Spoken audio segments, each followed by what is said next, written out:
Welcome back. Even the greatest players, such as Diana Taurasi, have a moment when they lose it. And the other night, she was driving to the basket, and I think she expected contact, and the player backed off, and she took a wild shot that missed, and then argued with the ref and got 2 technicals and kicked out of the game.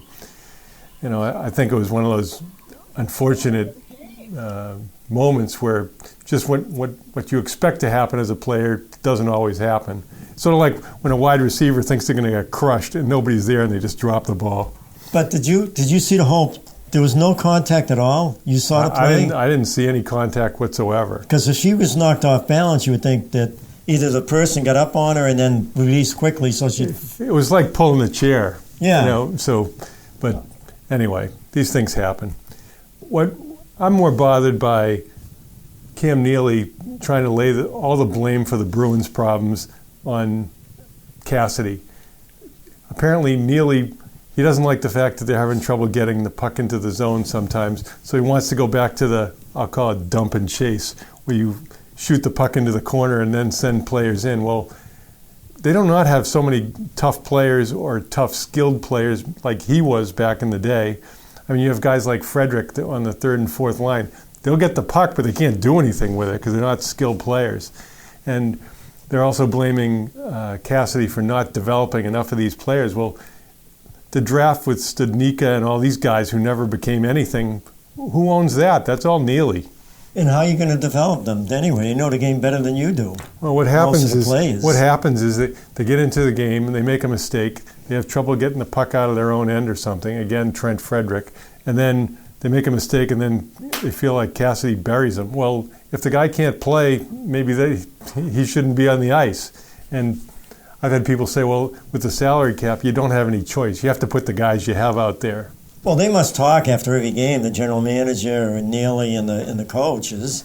They have to talk. Are they doing something where do they want some changes and the coaches are saying no? If that's the case, then you get rid of them. Well, I think you have an axis of Neely and Sweeney on one side and Cassidy on the other side. So yeah, Sweeney must be. He's really close to Neely too. But Cassidy, I thought they liked Cassidy. And I mean, Cassidy's had a terrific record for the season for the team since he's been there. But you know, their best players aren't physical. That's a problem too. Right. Well, they're not physical players. Well, Bergeron may be retiring. We don't know. He hasn't really said. And then I think Pasternak has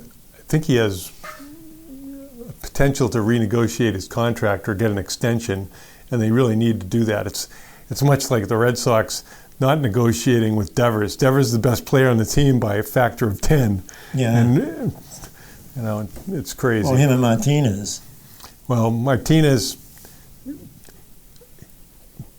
He's having a heck of a year. But he's kind of like the Yankee players that you don't like who say he never comes through in the clutch. He has a lot of stat fattening. What happened with the Red Sox, though? They were playing really good. What was it, 6 out of 7, 7 out of 8? Well, then they had to play the mighty Baltimore Orioles and Cincinnati, the worst team in baseball, and go 2-4 against them. You know, I've been watching the Celtics so much involved in that I wasn't following the Red Sox. You know, I would check the Yankee score every night, but when the Red Sox started winning, I stopped following them. I was pretty surprised to see that Jason Tatum got named All-NBA because I thought he'd be second-team All-NBA instead of first-team. But I guess it may be that some people don't like Luka. I mean, it's the kind of... Well, Luka made it, didn't he? Yeah, he did. But some people, it's who you vote for altogether. So it may be that... And Booker made it, too, didn't he? No, Booker was in the top 5. Was Booker in the top 5? Maybe... Because you have the Greek Freak, you have Luka, you have Tatum. You had Booker. You have Jokic. And I don't think what's his name made it either. He made the second team. Well, who's the 5th guy? All right, Booker made it. Booker was the first team. Really? Wow.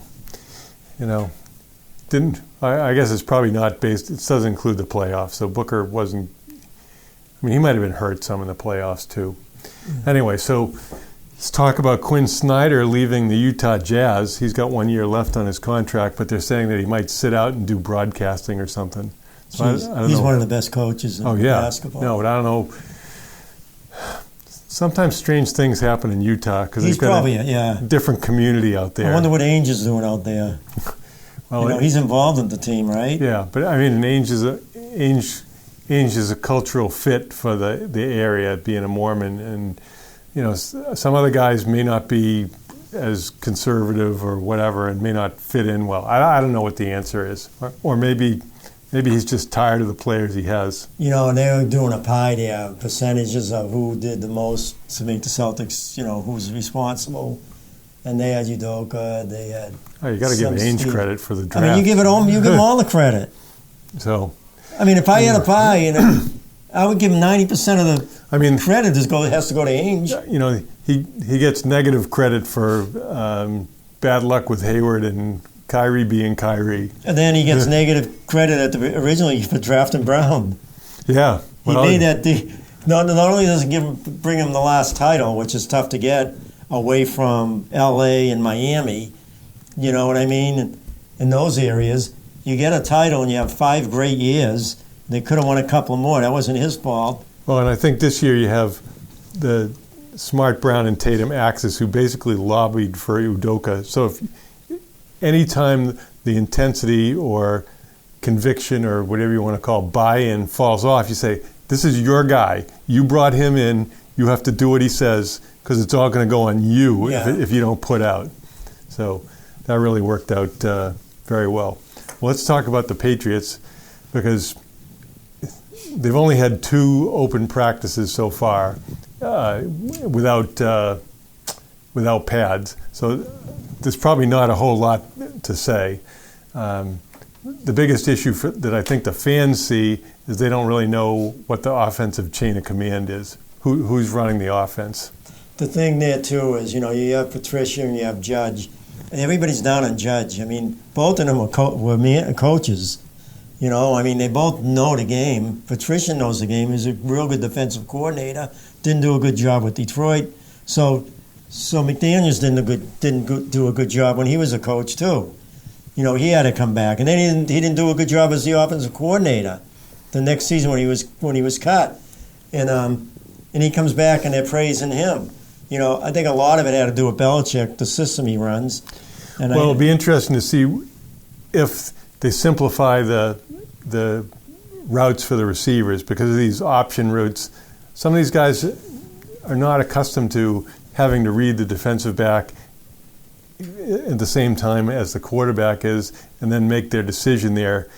Worked great for Brady and certain receivers that he had, but there were a lot of young receivers who never could get on the same page with him. Yeah, and I look at the Patriots, and I think there's a good chance that they can have a very good offense this year. They can have a real good running attack. You know that. They have very good backs. They got a number of receivers that are pretty good. They don't have the great receiver. They got a number of receivers who can do the job. Hopefully this second-round draft pick is as good as they think. If you're the general manager for the Patriots and somebody says, okay, we can get this $20 million receiver, but you got to get rid of 3 other guys to do that, are you going to say, yeah, no? Well, we always won, whenever we won the Super Bowl before we had the $20 million receiver, you're going to say, no, we won with guys that nobody ever heard of. Well, look what they did with Mason. They get rid of Mason and they get an offensive lineman on its first draft pick. Instead of keeping Mason and drafting that middle linebacker from Georgia, who was there, or the cornerback, instead of getting them, he gets rid of Mason because he didn't want to give him the money. So I don't know what he's thinking about. Well, they believe in Mac Wilson, I guess. And it's hard to know. McGrone's never been on the field, so who knows what he can do. And, obviously, most of the time, I'm sure Belichick will argue, we're not in base defense. We're in substitution defense 70% of the time.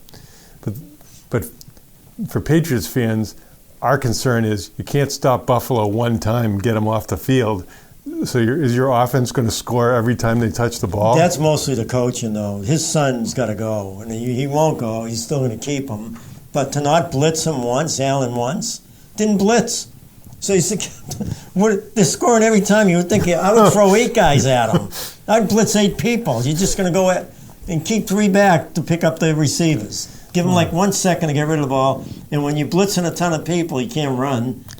Well, maybe Belichick's thinking Allen will never survive another season because he runs so much, and that the running quarterback hardly ever ends up without serious injuries in the long term. It's going to come down to their defense, though, because their offense is going to be good with Jones at quarterback.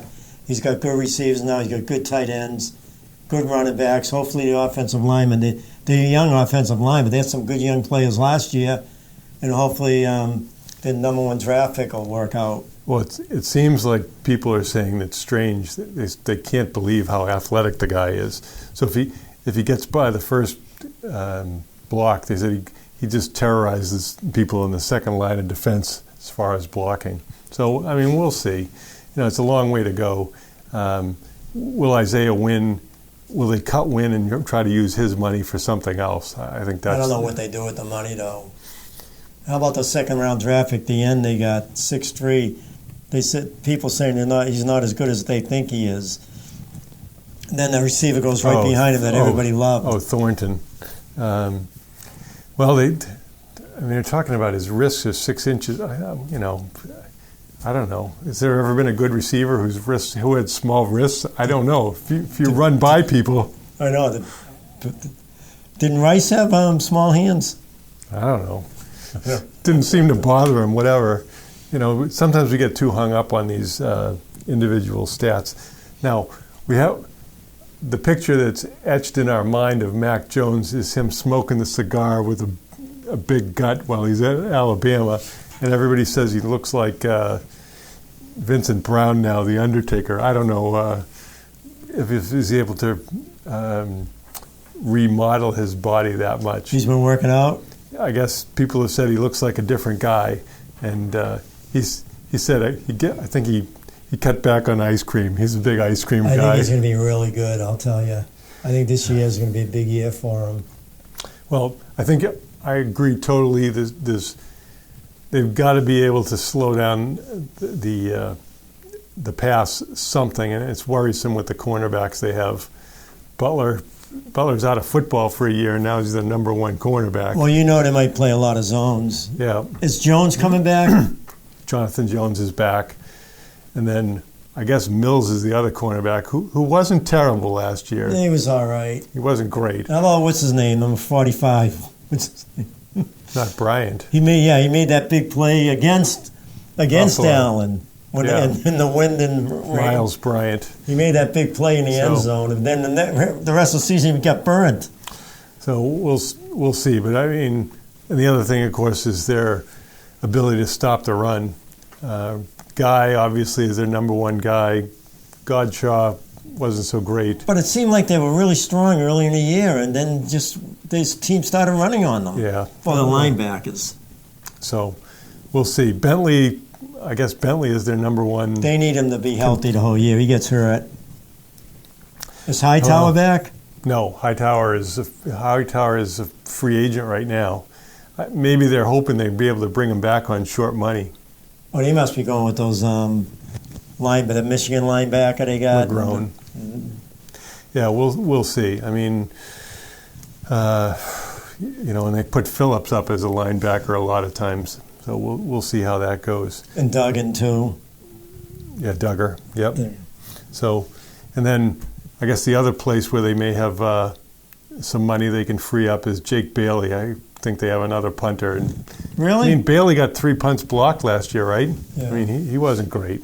But usually when punts get blocked, it's not always the punter. It's the punt protection that broke down. Well, I wonder how excited the Patriot fans really are. I mean, I'll be excited when it comes around. Yeah, but it's tough when you don't. There's no hype. There's no film. Well, I didn't like McDaniels anyway. I mean, people that love McDaniels, I never liked him. I didn't like his play calling. So the first play is incomplete pass, and it's 2nd and 10. 80% of the time, it's a run to try to get 5 yards. So then it's 3rd and 5. I mean, and that's kind of across the league stuff. If you have someone like Brady, it's not. It's to pass again. But know what I hate doing to run? When you get 7 or 8 yards on first down and you run again. That's a perfect play action down. Yeah.